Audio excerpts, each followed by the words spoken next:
മിമ്പറുകൾ പരിശുദ്ധമാണ്. ഈ മിമ്പറുകളിൽ നിന്ന് വളരെ പരിശുദ്ധമായതും പരിഭാവനമായതും മാത്രമേ സംസാരിക്കാനും പാടുള്ളൂ. എന്നാൽ നമ്മുടെ കാലഘട്ടത്തിൻ്റെ സഞ്ചാരം പലതും മിമ്പറുകളിൽ നിന്ന് പറയാൻ നമ്മെ നിർബന്ധിക്കുകയാണ്. പറയാതിരിക്കാൻ യാതൊരു നിവൃത്തിയുമില്ലാത്ത വിധം നമ്മുടെ നാടിൻ്റെ സംസ്കാരവും സദാചാരവും ധാർമ്മികതയുമെല്ലാം തകർന്ന് തരിപ്പണമായിക്കൊണ്ടിരിക്കുകയാണ്. നിങ്ങൾ ഓർക്കുന്നുണ്ടാവും, കഴിഞ്ഞ ആഴ്ച നമ്മൾ ഈ മിമ്പറിൽ വെച്ച് ഏതാനും ചില കാര്യങ്ങളെക്കുറിച്ച് ചെറിയൊരു സൂചന നൽകിയിരുന്നു. ഒരാഴ്ച പിന്നിടുമ്പോൾ മീഡിയകളിലെയും സാമൂഹ്യ മാധ്യമങ്ങളിലെയും കൂലങ്കഷമായ ചർച്ചകളും ചർവിത ചർവണങ്ങളും എഴുത്തുകളും ഇൻ്റർവ്യൂവുകളുമെല്ലാം കഴിഞ്ഞ് നമ്മുടെ ഇടയിലുള്ള മാതാപിതാക്കളും സഹോദരന്മാരുമെല്ലാം മാനസികമായി മടുത്ത ഒരവസ്ഥയിലെത്തിയിരിക്കുകയാണ്. 2 പെൺകുട്ടികൾ, ഈ സമുദായത്തിൽ പെട്ട 2 പെൺകുട്ടികൾ, അവർക്ക് തമ്മിൽ വിവാഹം കഴിക്കണമെന്ന് ആവശ്യമുന്നയിക്കുകയും സ്വാഭാവികമായി മാതാപിതാക്കൾ അതിനെ എതിർക്കുകയും ആ മാതാപിതാക്കൾക്കെതിരെ മീഡിയകളിൽ ഒരു മടിയുമില്ലാതെ ഈ പെൺകുട്ടികൾ ആരോപണങ്ങൾ ഉന്നയിക്കുകയും ചെയ്യുന്ന കാഴ്ചയാണ് നമ്മൾ ഈ 2-3 ദിവസം കണ്ടുകൊണ്ടിരിക്കുന്നത്. യഥാർത്ഥത്തിൽ എന്തൊരു പ്രയാസമാണ് മനസ്സിന്, എന്തൊരു ബുദ്ധിമുട്ടാണ്. അള്ളാഹു ആ കുടുംബത്തിന് സമാധാനവും ശാന്തിയും നൽകുമാറാകട്ടെ. പ്രിയപ്പെട്ടവരെ, ഞാൻ കഴിഞ്ഞ ആഴ്ച സൂചിപ്പിച്ചിട്ടുണ്ട്, ഇതിൻ്റെ ഏറ്റവും വലിയ ദുരന്തം എന്താണ്? ഇത് സംഭവിക്കും. സ്വാഭാവികമായി അന്ത്യനാളിനോടടുക്കുമ്പോൾ ഇത്തരത്തിലുള്ള വൃത്തികേടുകൾ സ്വാഭാവിക തലത്തിലേക്ക് മാറുമെന്ന കാര്യത്തിൽ സംശയമൊന്നുമില്ല. ആ ദുരന്തത്തിന് ആക്കം കൂട്ടുന്ന വസ്തുത ഇങ്ങനെ ഒരു കാര്യം സമൂഹത്തിലുണ്ട് എന്നതല്ല, മറിച്ച് ആ കാര്യത്തെ സമുദായം നോക്കിക്കാണുന്നത് എങ്ങനെയാണ് എന്നതിനനുസരിച്ചാണ്. ഇന്നലെ കോളേജിൽ പഠിക്കുന്ന ഒരു വിദ്യാർത്ഥി എന്നോട് സംസാരിച്ചു. ഒരു പെൺകുട്ടിയാണ്. അവൾ പറഞ്ഞു, കോളേജിലെ അവളുടെ ക്ലാസ്സിൽ ഇതിനെ എതിർക്കുന്ന 2 കുട്ടികൾ മാത്രമേ ഉള്ളൂ. സ്വവർഗാനുരാഗത്തെയും സ്വവർഗരതിയെയും ഹോമോസെക്ഷുവാലിറ്റിയെ എതിർക്കുന്ന 2 കുട്ടികൾ മാത്രം. ബാക്കിയുള്ള ആളുകളെല്ലാം അവകാശപ്പെടുന്നത് ഇത് നോർമലാണെന്നാണ്. ഇതിനെന്താണ് പ്രശ്നം? അവർക്ക് അങ്ങനെയാണ് ഇഷ്ടമെങ്കിൽ അവരങ്ങനെ ജീവിക്കട്ടെ. അത് അവരുടെ സെക്ഷൽ ഓറിയന്റേഷൻ ആണ്. അവരെ തിരുത്താൻ പറ്റില്ല. അവർ ജന്മന അങ്ങനെയാണ്. നിങ്ങൾ എന്തിനതിനെ എതിർക്കണം എന്നൊക്കെയുള്ള ചോദ്യങ്ങളാണ് ക്ലാസ്സിലുള്ള മഹാഭൂരിപക്ഷം വരുന്ന ആൺകുട്ടികളും പെൺകുട്ടികളും ചോദിക്കുന്നത്. പ്രിയപ്പെട്ടവർ, ഇവരോട് തിരിച്ചു ചോദിക്കാൻ നമുക്ക് ചില ചോദ്യങ്ങളുണ്ട്. ഈ സെക്ഷൽ ഓറിയന്റേഷൻ എന്ന് പറഞ്ഞാൽ ഹോമോസെക്ഷാലിറ്റി മാത്രമല്ല, ആണിനോടും പെണ്ണിനോടും തോന്നുന്ന വികാരം മാത്രമല്ല ഓറിയന്റേഷനായി വരിക. അതിൻ്റെ അപ്പുറത്ത് വേറെയും ചിലതുണ്ട്. അതാണ് ഞാൻ തുടക്കത്തിൽ പറഞ്ഞത്, മിമ്പറുകളിൽ നമ്മളിത് പറയാൻ നിർബന്ധിതരാവാൻ. ആ ഓറിയന്റേഷനെ കുറിച്ച് നമ്മളൊന്ന് പഠിക്കണം. സൂഫിലിയ എന്ന് പറഞ്ഞൊരു സംഭവമുണ്ട്. സൂഫിലിയ എന്താണ്? സൂഫിലിയ ചില ആളുകൾക്ക് ആണിനെയും വേണ്ട പെണ്ണിനെയും വേണ്ട, മൃഗങ്ങളെയാണ് വേണ്ടത്, പശുവിനെയാണ് വേണ്ടത്, പട്ടിയെയാണ് വേണ്ടത്, പൂച്ചയെയാണ് വേണ്ടത്, കാളയെയാണ് വേണ്ടത്, കുരങ്ങിനെയാണ് വേണ്ടത്. ഇതും ഒരു ഓറിയന്റേഷനാണ്. ഇത് നിങ്ങൾ വകവെച്ചു കൊടുക്കുമോ? ഇത് നിയമവിധേയമാക്കണമെന്ന് നിങ്ങൾ പറയുമോ? ഇത് സമൂഹത്തിൽ സാമാന്യവൽക്കരിക്കപ്പെടണമെന്ന വിചിത്രമായ വാദം നിങ്ങൾ ഉന്നയിക്കുമോ? എന്തുകൊണ്ടില്ല? ഇതും ഓറിയന്റേഷൻ അല്ലേ? ഇതും ചില ആളുകൾക്ക് ജന്മനാ കിട്ടുന്ന ഒരു വൈകൃതമല്ലേ? എന്തുകൊണ്ട് നിങ്ങൾ അത് അംഗീകരിക്കുന്നില്ല? അവിടുന്ന് കുറച്ചുകൂടി കടന്നാൽ പെഡോഫൈലിയ എന്ന് പറയുന്ന അതിനേക്കാൾ ഭീകരമായ ഓറിയന്റേഷൻ ഉണ്ട്. അതെന്താണ്? പിഞ്ചു പൈതങ്ങളെ കാണുമ്പോ വേണ്ടാത്ത ചിന്തകൾ മനസ്സിലേക്ക് വരുന്ന മൃഗങ്ങൾ ഈ ലോകത്ത് ജീവിച്ചിരിപ്പുണ്ട്. പിഞ്ചോമന പൈതങ്ങളെ വേണ്ടാധീനങ്ങൾക്ക് ഉപയോഗിക്കുകയും അവരെ പിച്ചു ചീന്തുകയും ചെയ്യുന്ന വാർത്തകൾ നമ്മുടെ നാട്ടിൽ പുതുസൊന്നല്ല. ഇതും ഒരു ഓറിയന്റേഷൻ അല്ലേ? ഇതിനുവേണ്ടി നിങ്ങൾ നിയമ പോരാട്ടം നടത്തുമോ? ഇതിനെ സാമാന്യവൽക്കരിക്കണമെന്ന് നിങ്ങൾ പറയുമോ? അതിനേക്കാൾ കേട്ടാൽ അറക്കുന്ന വേറൊരു വാക്കുകൂടി എന്റെ സ്വതന്ത്ര ചിന്തകരെ നിങ്ങൾ ശരിക്കും മനസ്സിലാക്കണം. നെക്രോഫൈലിയ എന്താണത്? അവർക്ക് മൃഗങ്ങളെയും വേണ്ട, മനുഷ്യരെയും വേണ്ട, കുട്ടികളെയും വേണ്ട. അവർക്ക് വേണ്ടത് ശവങ്ങളെയാണ്, മരിച്ച ശവങ്ങളെ. ഒരുപാട് സീരിയൽ കില്ലേഴ്സ് ഉണ്ട് ചരിത്രത്തിൽ. നിങ്ങൾ പിന്നെ അമേരിക്ക പോലെയുള്ള രാജ്യങ്ങളുടെ ചരിത്രം ഒന്ന് എടുത്ത് പഠിച്ചോ. ജെഫ്രി ഡാമറിനെ പോലെയുള്ള സീരിയൽ കില്ലേഴ്സിന്റെ ചരിത്രം എടുത്ത് പഠിച്ചു നോക്കണം. അവരൊക്കെ നെക്രോഫിലിക്കാണ്. അവർക്ക് വേണ്ടത് ശവങ്ങളെയാണ്. ഇതിനെ നിങ്ങൾ സാമാന്യവൽക്കരിക്കുമോ? ഇതിനെ നിയമവൽക്കരിക്കാൻ പറയുമോ? പ്രിയപ്പെട്ടവരെ, ഇതൊരിക്കലും ലൈംഗിക ന്യൂനപക്ഷമല്ല, ഇത് വൈകൃതമാണ്. ഈ വൈകൃതത്തെ മുഴുവൻ അംഗീകരിക്കണമെന്നാണ് ഈ പറയുന്ന ആളുകൾ. ഈ വൈകൃതത്തെ മുഴുവൻ സാമാന്യവൽക്കരിക്കണം. അത് നോർമലല്ല, അത് അബ്നോർമലാണ്. ആരൊക്കെ എന്തൊക്കെ തൊള്ളയിട്ട് കയറിയാലും, എത്ര എഴുതിയാലും, എത്ര വികസിച്ചു എന്നും പുരോഗമിച്ചു എന്നും വാദിച്ചാലും, പ്രിയപ്പെട്ടവരെ, ഇതൊരു ഭ്രാന്താണ്, ഇത് മാനസിക രോഗമാണ്. ഇത് മാനസിക രോഗമല്ല എന്ന് നിങ്ങൾക്ക് സ്ഥാപിക്കണമെങ്കിൽ നിങ്ങൾ ബെസ്റ്റിയാലിറ്റിയെ, നെക്രോഫിലിയെ, സൂഫിലിയെ, പിഡോഫിലിയെ, ഇതുപോലുള്ള വൈകൃതങ്ങൾ മുഴുവൻ നിങ്ങൾ അംഗീകരിക്കേണ്ടി വരും. മനുഷ്യകുലത്തിന് പോലും അപമാനമായി കൊണ്ടിരിക്കുന്ന സ്വതന്ത്ര ചിഹ്ന എന്ന പേരിൽ വൃത്തികെട്ട വൈകൃതങ്ങളെ സ്വാഭാവികവൽക്കരിക്കാൻ പണിയെടുത്തുകൊണ്ടിരിക്കുന്ന ഈ വിവാദത്തെ കുറിച്ച് മുസ്ലിം സമുദായമേ നിങ്ങൾ ഉണരേണ്ടതുണ്ട്, നിങ്ങൾ മനസ്സിലാക്കേണ്ടതുണ്ട്. പിന്നെ ഈ പറയുന്ന ആളുകളുടെ വിചാരം എന്താണ്? ഇതൊക്കെ കുറെ പുരോഗമനമൊക്കെ വന്ന് കുറെ വികസനമൊക്കെ ഉണ്ടായി, മനുഷ്യൻ കുറെ പഠിച്ച് വായിച്ച് അങ്ങനെ എത്തിയതാണെന്ന്. വിഡ്ഢികളെ, നിങ്ങൾ വിഡ്ഢികളുടെ സ്വർഗത്തിലാണ്. ഇത് 2022 രംഗപ്രവേശനം ചെയ്ത ഒരു അസുഖമൊന്നല്ല, ഇതിന് 4000 കൊല്ലം പഴക്കുണ്ട്. അവിടുന്നൊക്കെ മനുഷ്യൻ പഠിച്ച് മനസ്സിലാക്കി, സംസ്കാരങ്ങൾ മനസ്സിലാക്കി, ധാർമ്മികത മനസ്സിലാക്കി അവിടെ ഇങ്ങോട്ട് പോകുന്നതാണോ? പിന്നെ ഈ മനുഷ്യകുലത്തെ നിങ്ങൾ അങ്ങോട്ട് 4000 കൊല്ലം പിറകിലേക്കാണ് നിങ്ങൾ വലിക്കുന്നത്. ആ പ്രാകൃത ജീവിതത്തിലേക്കാണ് നിങ്ങൾ വലിക്കുന്നത്, ആ പ്രാകൃത യുഗത്തിലേക്കാണ് നിങ്ങൾ വലിക്കുന്നത്. അതൊക്കെ കഴിഞ്ഞിട്ട് മനുഷ്യൻ പുരോഗമിച്ചു വരാൻ ചരിത്രത്തിൽ വളരെ വ്യക്തമായി നമുക്ക് കാണാൻ കഴിയും. BC 2100 കാലഘട്ടത്തിൽ ഇത്തരത്തിലുള്ള വൃത്തിഹീനമായ പ്രവർത്തനങ്ങളെ ആദർശമായി പ്രഖ്യാപിച്ചിരുന്ന, അവയെല്ലാം പരസ്യമായി ചെയ്തിരുന്ന ഒരു ജനവിഭാഗം ഇവിടെ ഉണ്ടായിരുന്നു. സദൂം ഗോത്രം എന്നാണ് അവർ അറിയപ്പെടുന്നത്. അവർക്ക് അള്ളാഹുവിന്റെ കഠിനമായ ശിക്ഷ വന്നിട്ടുണ്ട്. പരിശുദ്ധ ഖുർആനിൽ ഏതായി കാലഘട്ടം? മഹാനായ ഇബ്രാഹിം അലൈഹിസ്സലാത്തു വസ്സലാമിന്റെ കാലഘട്ടം. അദ്ദേഹത്തിന്റെ സമകാലികനാണ് ലൂത്ത് നബി അലൈഹിസ്സലാത്തു വസ്സലാം, മഹോന്നതനായ പ്രവാചകൻ. ആ പ്രവാചകന്റെ പ്രബോധക വിഷയം തന്നെ ഈ ഒരു വിഷയമായിരുന്നു, ഹോമോസെക്ഷുവാലിറ്റി. പരിശുദ്ധ ഖുർആനിൽ അത് വളരെ വ്യക്തമായി അല്ലാഹു സുബ്ഹാനഹു വ തആല പറയുന്നുണ്ട്. അല്ലാഹു പറയാൻ, വലൂതൻ ഇദ് ഖാല ലിഖൗമിഹി അതഅതൂനൽ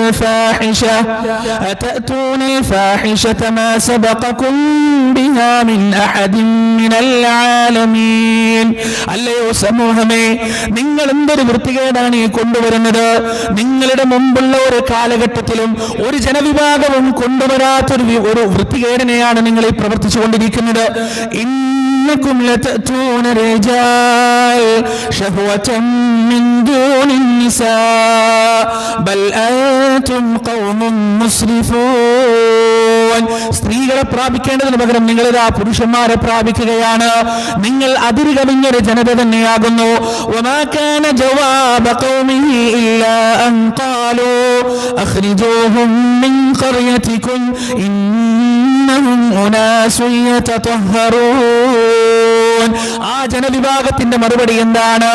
ഈ നന്മ പറയുന്ന ലൂത്തിനെയും അദ്ദേഹത്തിന്റെ കുടുംബത്തെയും ഈ നാട്ടിൽ നിന്ന് എത്രയും പെട്ടെന്ന് എറിഞ്ഞോടിക്കുക. കാരണം ഇന്നഹും ഉനാസുൻ യതതഹറൂൻ, അവർ വൃത്തിയുള്ള ഒരു ജനവിഭാഗമാകുന്നു, അവർ സംശുദ്ധി പാലിക്കുന്നവരാകുന്നു. നിങ്ങളുടെ വൃത്തികേടുകൾക്ക് അവരെ കിട്ടില്ല. നിങ്ങളുടെ നീചവും നിന്ദവും നികൃഷ്ടവുമായ പ്രവർത്തനങ്ങൾക്ക് ഈ ലൂത്തിന്റെയും അദ്ദേഹത്തിന്റെ കുടുംബത്തിന്റെയും സാമീപ്യം കിട്ടില്ല.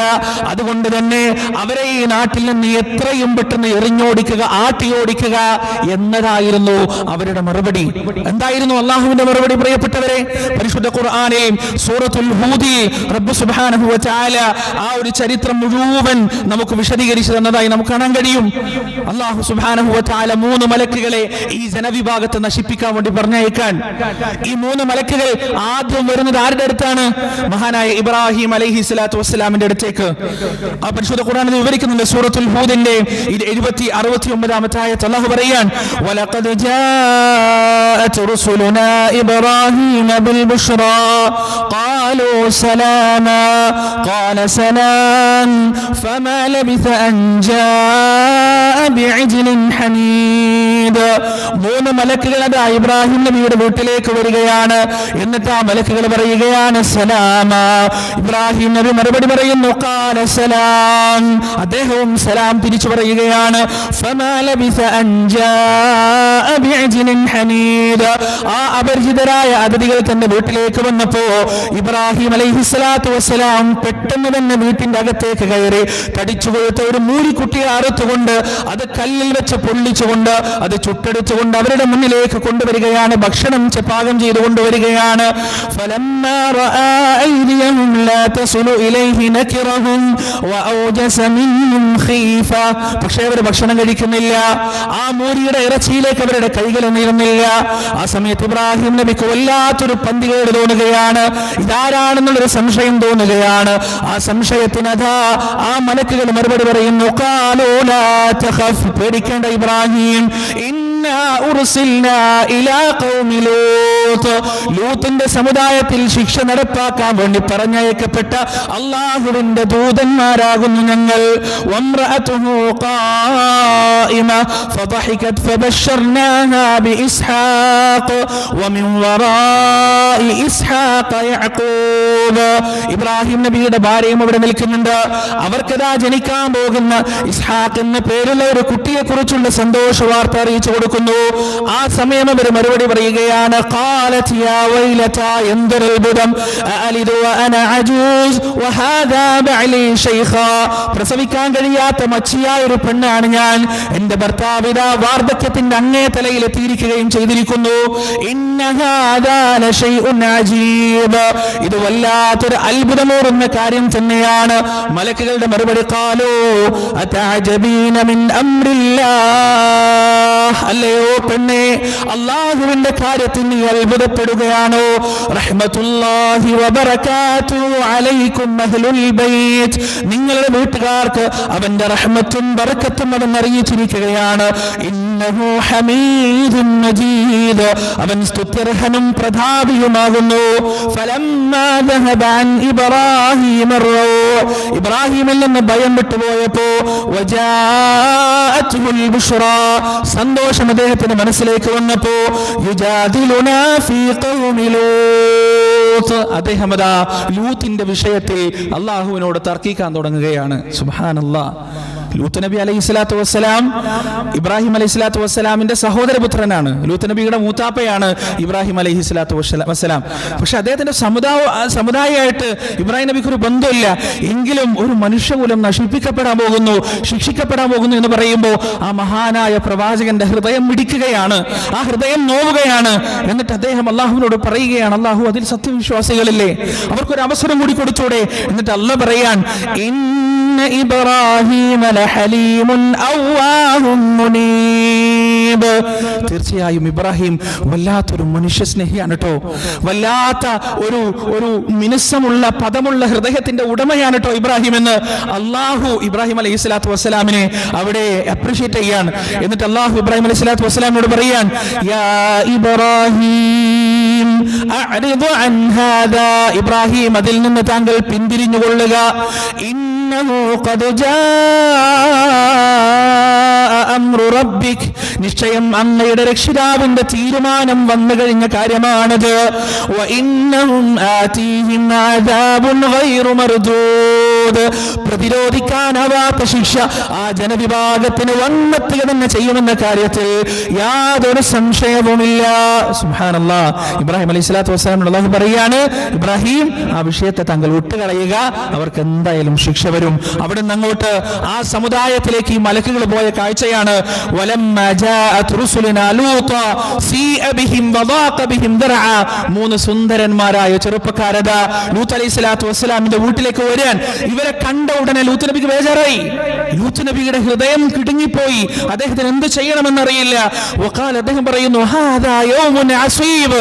വല്ലാത്തൊരു ഞെരുക്കമുള്ള ദിവസമാണിത്, വല്ലാത്തൊരു ദിവസമാണിത്. എന്താ കാരണം? ഈ 3 സുന്ദരന്മാരായ ചെറുപ്പക്കാർ ലൂത്ത് അലൈഹി സ്വലാത്തു വസ്സലാമിന്റെ വീട്ടിലുണ്ട് എന്ന് അറിഞ്ഞു കഴിഞ്ഞാൽ ആ നാട്ടിലുള്ള അധർമ്മികളായ ആളുകൾ ഈ ചെറുപ്പക്കാരെ ശല്യം ചെയ്യാൻ വരുമെന്ന കാര്യത്തിൽ യാതൊരു സംശയമില്ല. ഈ ഒരു കാര്യം ചിന്തിച്ചിട്ടാണ് ലൂത്ത് നബി പറയുന്നത്, എന്തൊരു കഷ്ടാണ്, ഞാൻ ഇവരെ എങ്ങനെ സംരക്ഷിക്കും? അതുപോലെ തന്നെ സംഭവിച്ചു. വജാഅഹു ഖൗമുഹു, അദ്ദേഹത്തിന്റെ സമുദായം അദ്ദേഹത്തിന്റെ അടുത്തേക്ക് വന്നു. യഹ്റഊന ഇലൈഹി, ധൃതിപ്പെട്ടുകൊണ്ട് ആർത്തിയോടെ അദ്ദേഹത്തിലേക്ക് അവരത് ഓടി വരികയാണ്. വമിൻ ഖബ്ലു കാനൂ യഅമലൂന സയ്യിആത്ത്, അവരങ്ങനെ വൃത്തികേട് പ്രവർത്തിച്ചു കൊണ്ടേയിരിക്കുന്ന ആളുകളായിരുന്നു, അതിൽ യാതൊരു കുറവും അവർക്കുണ്ടായിരുന്നില്ല. ഖാൽ, ലൂത്ത് നബി വളരെയധികം സങ്കടത്തോടെ വേദനയോടെ അവരോട് പറയാണ്, യാ ഖൗമി ഹൗലാഇ ബനാതി ഹുന്ന അത്ഹറു ലക്കും, എന്റെ സമുദായമേ, ഇതാ എന്റെ പെൺമക്കൾ, നിങ്ങളുടെ പെൺമക്കൾ, അവരെ നിങ്ങൾക്ക് ഞാൻ വിവാഹം കഴിച്ചു തരാം, അല്ലെങ്കിൽ അവരെ നിങ്ങൾ വിവാഹം കഴിക്ക്. ഹുന്ന അത്ഹറു ലക്കും, അവരാണ് നിങ്ങൾക്ക് കൂടുതൽ പരിശുദ്ധരായിട്ടുള്ളത്. ഫത്തഖുല്ലാഹ്, അല്ലാഹുവിനെ നിങ്ങൾ സൂക്ഷിക്കുകയും ചെയ്യുക. വലാ തുഖ്സൂനി ഫീ ദൈഫി, എന്റെ അതിഥികളുടെ കാര്യത്തിൽ എന്നെ നിങ്ങൾ നാണം കെടുത്തരുത്, എന്നെ നിങ്ങൾ നിന്ദിക്കരുത്. അലൈസ മിൻകും റജുലുർ റഷീദ്, തന്റെ ഇടമുള്ള ഒരു പുരുഷനും നിങ്ങളുടെ കൂടെയില്ലേ എന്ന് ലൂത്ത് നബി അലൈഹിസ്സലാത്തു വസ്സലാം. ഖാലു, അവരുടെ മറുപടി എന്താ അറിയോ? ലഖദ് അലിംത മാ ലനാ ഫീ ബനാതിക മിൻ ഹഖ്, ലൂത്ത് നിനക്കറിയാം, നിന്റെ പെൺമക്കളിൽ ഞങ്ങൾക്ക് യാതൊരു ആവശ്യവുമില്ല എന്ന് നിനക്ക് വ്യക്തമായി അറിയാം. വ ഇന്നക ലതഅലമു മാ നുരീദ്, ഞങ്ങൾ എന്താണ് ഉദ്ദേശിക്കുന്നത് എന്നും നിനക്ക് വ്യക്തമായിട്ട് അറിയാം. അതുകൊണ്ട് നീ കൂടുതൽ വർത്താനൊന്നും പറയണ്ട, ഞങ്ങൾക്ക് എന്താ ചെയ്യുക, ഞങ്ങൾ എന്താ ചെയ്യേണ്ടത് ഞങ്ങൾ തീരുമാനിച്ചോളാം. ലൂത്ത് നബി അലൈഹി സ്വലാത്തു വസ്സലാം ഒരു ആത്മഗദ്ഗതമാണ് പിന്നീട് പറയുന്നത്. ഖാല ലൗ അന്ന ലീ ബികും ഖുവ, എനിക്ക് ശക്തി ഉണ്ടായിരുന്നെങ്കിൽ റബ്ബേ, ഈ വരുന്ന തെമ്മാടികളെ പ്രതിരോധിക്കാനുള്ള ഒരു കഴിവ് എനിക്കുണ്ടായിരുന്നെങ്കിൽ റബ്ബേ, ഔ ആവി ഇലാ റുക്നിൻ ഷദീദ്, അല്ലെങ്കിൽ എനിക്ക് അഭയം പ്രാപിക്കാൻ പറ്റുന്ന ഒരു അഭയകേന്ദ്രം എനിക്ക് കിട്ടിയിരുന്നെങ്കിൽ എത്ര നന്നായിരുന്നു റബ്ബേ എന്ന് ആത്മഗദ്ഗതം മുഴക്കിയ, ഹൃദയവേദനയോടെ കരയാൻ തുടങ്ങിയ ലൂത്ത് നബി അലൈഹി സ്വലാത്തു വസ്സലാമിനോട് ആ മലക്കുകൾ, ആ ചെറുപ്പക്കാർ പറയുകയാണ്, ഖാലു യാ ലൂത്ത്, അല്ലയോ ലൂത്തേ, ഇന്ന റുസുലു റബ്ബിക്, ഞങ്ങള് താങ്കൾ വിചാരിക്കുന്നത് പോലെ ഒരു സാധാരണക്കാരായ മനുഷ്യരല്ല, അങ്ങയുടെ രക്ഷിതാവിന്റെ ദൂതന്മാരാണ്. ലയസ്ലു ഇലൈക്, അവരങ്ങയുടെ അടുത്തേക്ക് എത്തില്ല, അങ്ങയുടെ വീട്ടിൽ പ്രവേശിക്കാൻ അവർക്ക് കഴിയില്ല എന്ന് പറയലും ഈ മനുഷ്യരുടെ കാഴ്ച മുഴുവൻ നഷ്ടപ്പെട്ടു പോയി. ഈ വീടിന്റെ ചുറ്റിലും കൂടി നിന്ന തമ്മാടികളായ ആളുകളുടെ കാഴ്ച നഷ്ടപ്പെട്ടു. അത് പരിശുദ്ധ ഖുർആനിൽ സൂറത്തുൽ ഖമറിലൂടെ ആ ഒരു സംഭവം നമുക്ക് വായിക്കാൻ കഴിയും. എന്നിട്ട് ഈ മലക്കുകൾ പറയാണ്, ഫഅസ്രി ബിഅഹ്ലിക ബിഖത്ഉൻ മിനൽ ലൈൽ, രാത്രിയുടെ അവസാന ഭാഗത്ത് ഒരു ഭാഗമാകുമ്പോൾ താങ്കളുടെ കുടുംബവുമായി പുറപ്പെട്ടുകൊള്ളുക, എത്രയും ധൃതിയിൽ പുറപ്പെട്ടുകൊള്ളുക. വലാ യൽതഫിത് മിൻകും അഹദ്, നിങ്ങളിൽ ഒരാളും പിറകോട്ട് തിരിഞ്ഞു നോക്കരുത്. ഇല്ലംറഅതക്, അങ്ങയുടെ ഭാര്യ ഒഴികെ, അവൾ പിഴച്ചവളാണ്, വഴിപിഴച്ചവളാണ്. ഇന്നഹു മുസീബുഹാ മാ അസാബഹും, അവരെ എന്താണ് ബാധിക്കുന്നത് അത് അങ്ങയുടെ ഭാര്യയെയും ബാധിക്കാൻ പോകുകയാണ്. ഇന്ന മൗഇദഹുമുസ് സുബ്ഹ് അലൈസ സുബ്ഹു ബിഖരീബ്, നിശ്ചയം അവരുടെ വാഗ്ദത്ത പുലർച്ചെ എന്ന് പറയുന്നത് സുബ്ഹിയാണ്. അലൈസ സുബ്ഹു ബിഖരീബ്, സുബ്ഹ് അടുത്ത് തന്നെയല്ലേ. അതുകൊണ്ട് ലൂത്ത്, അങ്ങയും അങ്ങയുടെ കുടുംബവും പുറപ്പെടാൻ ഒരുങ്ങിക്കൊള്ളുക എന്ന് മലക്കുകൾ അദ്ദേഹത്തോട് പറയാൻ. അങ്ങനെ ലൂത്ത് നബി അലൈഹി സ്വലാത്തു വസ്സലാം അദ്ദേഹത്തിന്റെ കുടുംബവും ആ സദൂമിൽ നിന്ന് പുറപ്പെടുകയാണ്. ഫലമ്മാ ജാഅ അംറുനാ ജഅൽനാ ആലിയഹാ സാഫിലഹാ വഅംതർനാ അലൈഹാ ഹിജാറതൻ മിൻ സിജ്ജീലിൻ മൻദൂദ്. അല്ലാഹുവിന്റെ കൽപ്പന വരികയാണ്.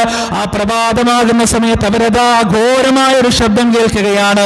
ആ ശബ്ദം കേട്ടവരെ പുറത്തേക്ക് നോക്കുന്ന സമയം മഹാനായ ജിബ്രീൽ അലൈഹിസ്സലാത്തു വസ്സലാം അദ്ദേഹത്തിന്റെ യഥാർത്ഥ രൂപത്തിൽ ആകാശത്തങ്ങനെ നിറഞ്ഞു നിൽക്കുകയാണ്.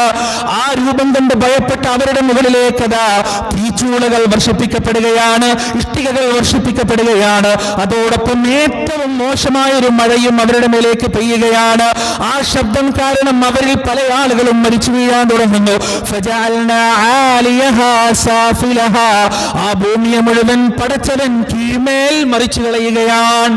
ആ ഗോത്രം മുഴുവൻ ഒന്നടങ്കം അവിടെ നശിപ്പിക്കപ്പെട്ടു എന്നതാണ് ചരിത്രം. ഒരുപാട് ശിക്ഷകൾ, ശബ്ദം കൊണ്ടുള്ള ശിക്ഷ, മഴ കൊണ്ടുള്ള ശിക്ഷ, ഭൂമി അടിമറിച്ചുകൊണ്ടുള്ള ശിക്ഷ, ഭയാനകമായ ജിബ്രീൽ അലൈഹി സ്വലാത്തു വസ്സലാമിന്റെ ശിക്ഷയുടെ രൂപം കണ്ടുകൊണ്ടുള്ള ശിക്ഷ. ഒരു ശിക്ഷ കൊണ്ടല്ല ഈ ഗോത്രം നശിപ്പിക്കപ്പെട്ടത്. ഇത് എത്ര കൊല്ലം കൊല്ലം മുമ്പുള്ള ചരിത്രം അറിയോ? 4000 കൊല്ലം മുമ്പുള്ള ചരിത്രം. എന്നിട്ടാണ് ഈ 2022 ചില ആളുകൾ വന്നിട്ട് പറയുന്നത് ഞങ്ങൾ വലിയ പുരോഗമനവാദികളാണ്, മനുഷ്യർ ഇത്രയും കുറെ പുരോഗമിച്ചില്ലേ, ഇനി ഇതൊക്കെ അനുവദിച്ചു കൊടുക്കണ്ടേ? എടോ മനുഷ്യർ അവിടെ നിന്നാണ് വന്നത്. സംസ്കാരത്തിന്റെയും സദാചാരത്തിന്റെയും ധാർമ്മികതയുടെയും തോളിലേറിക്കൊണ്ട് അത്തരത്തിലുള്ള പ്രാകൃതമായ പ്രവർത്തനങ്ങൾ മുഴുവൻ വലിച്ചെറിഞ്ഞ് മാനവികത നേടിയ സംസ്കാര സമ്പന്നതയിലാണ് ഇന്ന് ലോകമുള്ളത്. നിങ്ങൾ തിരിച്ചു കൊണ്ടുപോകാൻ ശ്രമിക്കുന്നത് ഈ ഒരു പ്രാകൃതത്തിലേക്കാണ്, ഈ ഒരു പ്രാചീനതയിലേക്കാണ് എന്ന് നിങ്ങൾ മനസ്സിലാക്കുക. നിങ്ങൾ ഈ സമുദായത്തിന്റെ നാശമാണെന്ന് നിങ്ങൾ മനസ്സിലാക്കുക. അല്ലാഹു സുബ്ഹാനഹു വ തആല ഈ നീചന്മാരെയും നീചകളായ സ്ത്രീകളെയും നമ്മുടെ ഇടയിൽ നിന്ന് മാറ്റി നിർത്താനും അവരെ മനസ്സിലാക്കേണ്ടതുപോലെ മനസ്സിലാക്കാനും നാഥൻ നമുക്ക് ഏവർക്കും തൗഫീഖ് നൽകുമാറാകട്ടെ. വനസ്തഗ്ഫിറുല്ലാഹ ലി വലക്കും വഅൻ ജമീഇൽ മുസ്ലിമീന അജ്മഈൻ വനസ്തഗ്ഫിറൂഹു ഇന്നഹു ഹുവൽ ഗഫൂറുർ റഹീം.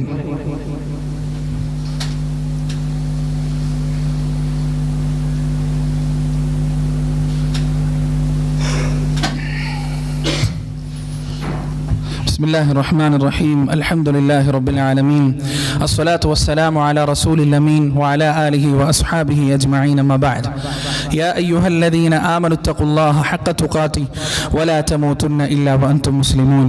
ഒരിക്കൽ കൂടി അല്ലാഹുവിനെ സൂക്ഷിച്ച് ജീവിക്കണമെന്ന് എന്നെയും നിങ്ങളെയും വസിയത്ത് ചെയ്യുകയാണ്. പ്രിയപ്പെട്ടവരെ, നമ്മുടെ ഖുതുബയുടെ ഇന്നത്തെ ആകെ ചുരുക്കം എന്താണ്? സ്വർഗാനുരാഗികളെയും സ്വർഗരതി നടത്തുന്നവരെയും നമ്മൾ വെറുക്കേണ്ടതുണ്ട്. അവരെ സമുദായത്തിൻ്റെ മധ്യത്തിൽ നിന്ന് മാറ്റി നിർത്തേണ്ടതുണ്ട്. അവരുമായുള്ള എല്ലാ സഹകരണങ്ങളും നമ്മൾ അവസാനിപ്പിക്കേണ്ടതുണ്ട്. അപ്പോൾ പറയും, എന്തൊരു അസഹിഷ്ണുത അടങ്ങിയ വാക്കുകളാണ്. പ്രിയപ്പെട്ടവരെ, ഇങ്ങനെ ഒരു അസുഖം മനസ്സിലുള്ള ആളുകൾ അവരതുകൊണ്ട് സഹിച്ചു കൊണ്ടടക്കുകയാണെങ്കിൽ പ്രശ്നമില്ല. ഇതാണ് എൻ്റെ ഓറിയന്റേഷൻ, ഇതാണ് ഞങ്ങളുടെ രീതി, ഇതിനെ നിങ്ങൾ അങ്ങനെ തന്നെ സ്വീകരിക്കണം എന്ന് പറയുന്ന ആളുകളെ നമ്മൾ വെറുത്തേ പറ്റുള്ളൂ, അവരെ നമ്മൾ മാറ്റി നിർത്തിയേ പറ്റുള്ളൂ. ഇത് നമ്മുടെ വിശ്വാസമാണ്, തമാശയും കളിയല്ല. മഹാനായ റസൂൽ കരീം സല്ലല്ലാഹു അലൈഹി വസല്ലമ ഒട്ടനവധി ഹദീസുകളിലൂടെ നമുക്ക് പഠിപ്പിച്ചു തന്ന വിശ്വാസം. റസൂലുള്ളാഹി സ്വല്ലല്ലാഹു അലൈഹി വസല്ലമ പറയുന്നു, ലഅനല്ലാഹു മൻ അമില അമല ഖൗമി ലൂത്ത്. ഖൗമുലൂത്തിന്റെ പ്രവർത്തനം നടത്തുന്നവരെ അള്ളാഹു ശപിച്ചിരിക്കുന്നു. 3 വട്ടാണ് റസൂൽ പറഞ്ഞത്. 3 വട്ടം അള്ളാഹു അവരെ ശപിച്ചിരിക്കുന്നു, അള്ളാഹു അവരെ ശപിച്ചിരിക്കുന്നു, അള്ളാഹു അവരെ ശപിച്ചിരിക്കുന്നു. അള്ളാഹു ശപിച്ച ആളുകളെ നമ്മൾ നോർമലൈസ് ചെയ്യാൻ നോക്കണ്ട പ്രിയപ്പെട്ടവരെ. പടച്ചോൻ ശപിച്ച ആളുകളെ അവർക്ക് ഉള്ള അവകാശം നേടിക്കൊടുക്കാൻ വേണ്ടി നമ്മൾ പേനയുന്താനും നാവ് ചലിപ്പിക്കാനും നിൽക്കണ്ട എന്നതാണ് ഇസ്ലാമിന്റെ കാഴ്ചപ്പാട്. റസൂലുള്ളാഹി സ്വല്ലല്ലാഹു അലൈഹി വസല്ലം പറഞ്ഞ എന്താണ്? മൻ വജദ്തുമൂഹു യഅമലു അമല ഖൗമി ലൂത്ത് ഫഖ്തുലുൽ ഫാഇല വൽ മഫ്ഊല ബി. നിങ്ങൾ ഖൗമി ലൂത്തിന്റെ പ്രവർത്തനം ചെയ്യുന്ന ആരെങ്കിലും കണ്ടാൽ ചെയ്യുന്നവനെയും ചെയ്തവനെയും കൊന്നുകളയുക. ഇത് നമ്മളോടുള്ള കൽപ്പനയല്ല, ഇസ്ലാമിക രാജ്യത്ത് ഭരണം നടത്തുന്ന ആളുകളോടുള്ള കൽപ്പനയാണ്. ഇസ്ലാമിക രാജ്യം നിലനിന്നാൽ ഈ വൃത്തികെട്ട പ്രവർത്തനം ഒരാൾ ചെയ്യുകയാണെങ്കിൽ അയാൾക്കുള്ളത് എന്താണ്? വധശിക്ഷയാണ്. അതിൽ യാതൊരു വിട്ടുവീഴ്ചയുമില്ല. ചെയ്യുന്നവനെയും ചെയ്യപ്പെടുന്നവനെയും കൊല്ലണം എന്ന് തന്നെയാണ് ഇസ്ലാമിക നിയമം പഠിപ്പിക്കുന്നത്. വേറൊന്നും കൂടിയുണ്ട് പ്രിയപ്പെട്ടവരെ. റസൂലുള്ളാഹി സ്വല്ലല്ലാഹു അലൈഹി വസല്ലമ നമുക്ക് താക്കീത് നൽകിയതാണ്. എന്താണ്? ഇന്ന അഖ്വഫ മാ അഖാഫു അലാ ഉമ്മതി അമല ഖൗമി ലൂത്ത്. എൻ്റെ ഉമ്മത്തിൽ ഞാൻ ഏറ്റവും കൂടുതൽ ഭയപ്പെടുന്നത് ഖൗമു ലൂത്തിന്റെ പ്രവർത്തനമാണ് എന്ന് റസൂലുള്ളാഹി സ്വല്ലല്ലാഹു അലൈഹി വസല്ലം. നിങ്ങൾ ആലോചിച്ച് നോക്കുക അതിന്റെ ഗൗരവം എത്രയാണെന്ന്. മാത്രമല്ല പ്രിയപ്പെട്ടവരെ, അല്ലാഹു സുബ്ഹാനഹു വ തആല മറ്റൊരു സമുദായത്തെയും വിശേഷിപ്പിക്കാത്ത രൂപത്തിൽ 7 പേരുകളാൽ അല്ലാഹു സുബ്ഹാനഹു വ തആല ഈ വിഭാഗത്തെ അധിക്ഷേപിച്ചിട്ടുണ്ട്. 7 പേരുകളാൽ ഈ വിഭാഗത്തെ അധിക്ഷേപിച്ചിട്ടുണ്ട്. മറ്റൊരു സമുദായത്തെയും പടച്ചോൻ അങ്ങനെ പറഞ്ഞിട്ടില്ല. ഏതൊക്കെയാണ് പേരുകൾ? ഇവരെ കുറിച്ച് അല്ലാഹു പറഞ്ഞത് ഖൗമും മുസ്രിഫൂൻ, അതിരി കവിഞ്ഞ ജനത എന്നാണ്. അത് പരിശുദ്ധ ഖുർആനിലെ സൂറത്തുൽ അറാഫിലെ 81-ാമത്തെ ആയത്ത്. അതിരു കവിഞ്ഞ ജനത. അല്ലാഹു പറയാൻ ഖൗമുൻ ആദൂൻ, എല്ലാ പരിധികളും ലംഘിച്ച വൃത്തികെട്ട ജനത അല്ലാഹു പറഞ്ഞതാണ്. അത് സൂറത്തു ശുഅറാഇന്റെ 166-ാമത്തെ ആയത്തിലാണ്. ഖൗമുൻ തജ്ഹലൂൻ, വിവരമില്ലാത്ത ജനത, വിഡ്ഢികളായ ജനത. അത് പറഞ്ഞത് സൂറത്തു നംലിന്റെ 55-ാമത്തെ ആയത്തിലാണ്. ഖൗമും മുഫ്സിദീൻ, പ്രശ്നക്കാരായ കുഴപ്പക്കാരായ ആളുകൾ. അല്ലാഹു അത് പറഞ്ഞത് സൂറത്തുൽ അൻകബൂത്തിന്റെ 30-ാമത്തെ ആയത്തിലാണ്. ഖൗമും മുജ്രിമീൻ, കുറ്റവാളികളായ ജനത. അല്ലാഹു അത് പറഞ്ഞത് സൂറത്തു ദാരിയാത്തിലാണ്. ഖൗമുൻ ളാലിമീൻ, അക്രമികളായ ജനത. അല്ലാഹു സുബ്ഹാനഹു വ തആല ഇത് പറഞ്ഞത് സൂറത്തുൽ ഹൂദിന്റെ 83-ാമത്തെ ആയത്തിലാണ്. ഖൗമി സൗഇൻ ഫാസിഖീൻ, വൃത്തികെട്ട തമ്മാടികൾ എന്ന് അല്ലാഹു വരെ വിശേഷിപ്പിച്ചത് സൂറത്തുൽ അംബിയാഇന്റെ 84-ാമത്തെ ആയത്തിലാണ്. ഇതിൽ പരം എന്തു വേണം? ഒരു മുസ്ലിമിനെ സംബന്ധിച്ചിടത്തോളം സ്വതന്ത്ര ചിന്തകരോടല്ല. അവരുടെ ബുദ്ധിയും യുക്തിയും ചിന്താശേഷിയും എല്ലാം അവരാർക്കോ പണയം വെച്ചവരാണ്. നമ്മൾ അങ്ങനെയല്ല. അള്ളാഹുവിന്റെ കിതാബ് വിശ്വസിക്കുന്നവരാണ്. അതിനെ മനസ്സാ വാചാ കർമ്മണ സ്വീകരിക്കുന്നവരാണ്. 7ഓളം വാക്കുകളിൽ അള്ളാഹു അധിക്ഷേപിച്ച മറ്റെന്ത് തിന്മയാണ് നമുക്ക് കാണാൻ സാധിക്കുക പ്രിയപ്പെട്ടവരെ? മറ്റേത് തെറ്റാണ് നമുക്ക് കാണാൻ സാധിക്കുക? അതുകൊണ്ട് എൻ്റെ പ്രിയപ്പെട്ട ഈ ഉമ്മത്തിൽപ്പെട്ട ആളുകളോട് ഇന്നത്തെ ഖുതുബയിൽ എനിക്ക് പറയാനുള്ളത്, നിങ്ങളാരും ഈ വൃത്തികേടിലേക്ക് പോകും എന്നൊരു വിശ്വാസം എനിക്കില്ല. പക്ഷേ പ്രിയപ്പെട്ടവരെ, അറിയാതെ പോലും ആ തിന്മയെ വെള്ളപൂശുന്ന ഒരു സമീപനം നിങ്ങളിൽ നിന്നുണ്ടാവരുത്. ആ സമീപനം, അതിനോട് ഏറ്റവും കൂടുതൽ വെറുപ്പ് കാണിക്കുന്നവർ തന്നെയായി നിലകൊള്ളേണ്ടതെന്ന് നാം. പ്രിയപ്പെട്ടവരെ, അല്ലാഹു സുബ്ഹാനഹു വ തആല ആണിന് വേണ്ടി സൃഷ്ടിച്ചത് പെണ്ണിനെയാണ്, പെണ്ണിനെ വേണ്ടി സൃഷ്ടിച്ചത് ആണിനെയാണ്. വഖലഖനാകും അസ്വാജ, നിങ്ങളെ ഇണകളാക്കി നാം സൃഷ്ടിച്ചു. അത് ആ ശരീരഘടനയിൽ നിന്ന് തന്നെ വ്യക്തമാണ്. ലൈംഗികോത്തേജനത്തിന്റെ സമയത്ത് സ്ത്രീ പുരുഷ ശരീരങ്ങളിൽ ഉണ്ടാകുന്ന മാറ്റങ്ങളിൽ നിന്ന് തന്നെ അത് വ്യക്തമാണ്. അവർ പരസ്പര പൂരകമാണ്, പരസ്പരം ആവശ്യമുള്ളവരാണ്. അതിന്റെ അപ്പുറത്തേക്കൊന്ന് ഈ പ്രകൃതി പഠിപ്പിക്കുന്നില്ല, മനുഷ്യന്റെ പ്രകൃതി പഠിപ്പിക്കുന്നില്ല. അതുകൊണ്ട് എന്റെ വാക്കുകൾ കേൾക്കുന്ന ഈ സദസ്സിൽ സ്കൂൾ കുട്ടികളുണ്ട്. മക്കളെ, നിങ്ങൾ വളർന്നു വരുമ്പോ നിങ്ങളുടെ കാലഘട്ടം എന്ന് പറയുന്നത് വളരെ മോശമായ ദിശയിലേക്കാണ് സഞ്ചരിച്ചുകൊണ്ടിരിക്കുന്നത്. യഥാർത്ഥ ആദർശത്തിന്റെയും ധാർമ്മികതയുടെയും വക്താക്കളായി മാറാൻ നിങ്ങൾക്ക് സാധിച്ചിട്ടില്ല എങ്കിൽ ഇത്തരത്തിലുള്ള കഴുകന്മാർ നിങ്ങളെ കൊത്തിവലിച്ചു കൊണ്ടുപോകും എന്ന കാര്യത്തിൽ യാതൊരു സംശയവുമില്ല. ഇതിനെ എതിർക്കുന്നവർ എത്ര ന്യൂനപക്ഷമാകട്ടെ, ആ ന്യൂനപക്ഷത്തിന്റെ കൂടെ തന്നെയായിരിക്കും അള്ളാഹുവിന്റെ അനുഗ്രഹവും അള്ളാഹുവിന്റെ സ്നേഹവും എന്ന് മക്കളെ നിങ്ങൾ മനസ്സിലാക്കേണ്ടതുണ്ട്. വളരെ പ്രധാനമായി നിങ്ങളോടാണ് ഇന്ന് സംസാരിക്കാനുള്ളത്. ലൂത്ത് നബി അലൈഹി സ്വലാത്തു വസ്സലാം ഈ ഒരു കാര്യം പറയുമ്പോൾ അദ്ദേഹവും അദ്ദേഹത്തിന്റെ കുടുംബവും ഒറ്റക്കാണ്. ആ കുടുംബം ഒറ്റക്കാണ് ഈ വലിയ സമുദായത്തെ എതിർത്തു നിന്നത്. ഒരു സമുദായം മുഴുവൻ അധാർമികതയുടെ ദിശയിലേക്ക് ഒഴുകുമ്പോ ആ ഒഴുക്കിനെതിരെ നീന്തിയവരാണ് മഹാനായ ലൂത്ത് നബി അലൈഹി സ്വലാത്തു വസ്സലാമും കുടുംബവും. അള്ളാഹുവിന്റെ അദാബ് വന്നപ്പോ ആ കുടുംബത്തെ മാത്രമാണ് പടച്ചിറപ്പ് രക്ഷിച്ചത്. ബാക്കി എല്ലാവരും നാമാവശേഷമായി പോയി എന്നുള്ളതാണ്. അതുകൊണ്ട് നിങ്ങൾ ഈ സമുദായത്തിന്റെ സാക്ഷികളായി മാറണം. ധാർമ്മികതയുടെ കഴിഞ്ഞ കാലഘട്ടത്തിൽ ഉണ്ടായിരുന്ന ഗതകാലഘട്ടത്തിലെ ധാർമ്മികതയുടെ സാക്ഷികളായി നിങ്ങൾ മാറണം. നിങ്ങൾക്ക് മാത്രമേ അതിന് പറ്റുള്ളൂ. അല്ലാഹു സുബ്ഹാനഹു വ തആല ധാർമ്മികതയിലും സദാചാരത്തിലും സംസ്കാരത്തിലും അടിയുറച്ച് വിശ്വസിക്കുന്ന ഒരു യുവജനങ്ങളെ നമ്മുടെ സമുദായത്തിൽ നിന്ന് നാഥൻ ഉയർത്തിക്കൊണ്ടുവരുമാറാകട്ടെ. നാഥ, അപജയം സംഭവിച്ചുകൊണ്ടിരിക്കുന്ന ധാർമ്മികതയ്ക്കും സംസ്കാരത്തിനും നീ ശക്തി പകരണേ നാഥ. നന്മ സംസാരിക്കുന്ന നാവുകൾക്ക് നീ ഊർജം പകരണേ നാഥ. നന്മയുടെ പക്ഷത്ത് നിൽക്കുന്ന കൈകൾക്ക് നീ ശക്തി പകരണേ റബ്ബേ.